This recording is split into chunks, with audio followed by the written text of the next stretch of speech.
Welcome back. It's now time for the financial week. Optimum Jamaica is celebrating two major milestones: its official launch and second anniversary, with big plans for the future. The company marked the occasion with a ceremony at its flagship site in New Kingston. In just 2 years, Optimum Jamaica has grown its workforce from under 400 to over 900 employees, signaling strong investments in local talent and national development.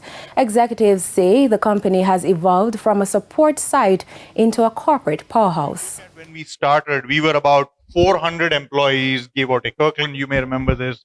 You were here, Kim. So we were about 400 employees. Today, we are close to 900 employees. Right? I think that's a big testament.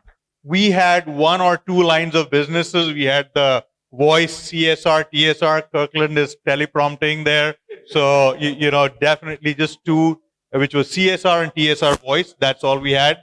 And now I heard from Leon, we have 19 lines of businesses. We are winning awards like never before.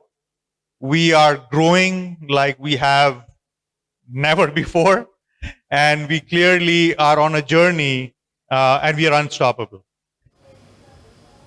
As it looks ahead, Optimum Jamaica says it's focused on deeper integration, more opportunities, and becoming a true center of excellence. To the stock market now, the JSE index advanced by 4,475 points, while the junior market advanced 51 points. Among the winners are 138 Student Living, 138 Student Living Variable Preference, AS Bryden & Sons Holdings, Access Financial Services, AMG Packaging and Paper. The losers, Barita Investments, Blue Power Group, Caribbean Producers, Elite Diagnostic and Epley. 7 stocks traded firm.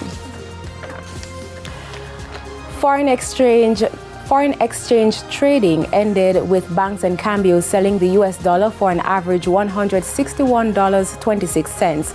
The Canadian dollar is being sold for $121.15. The pound is going for $216.35, while the euro is selling for an average $191.32. And that's the financial week. News from overseas after the break.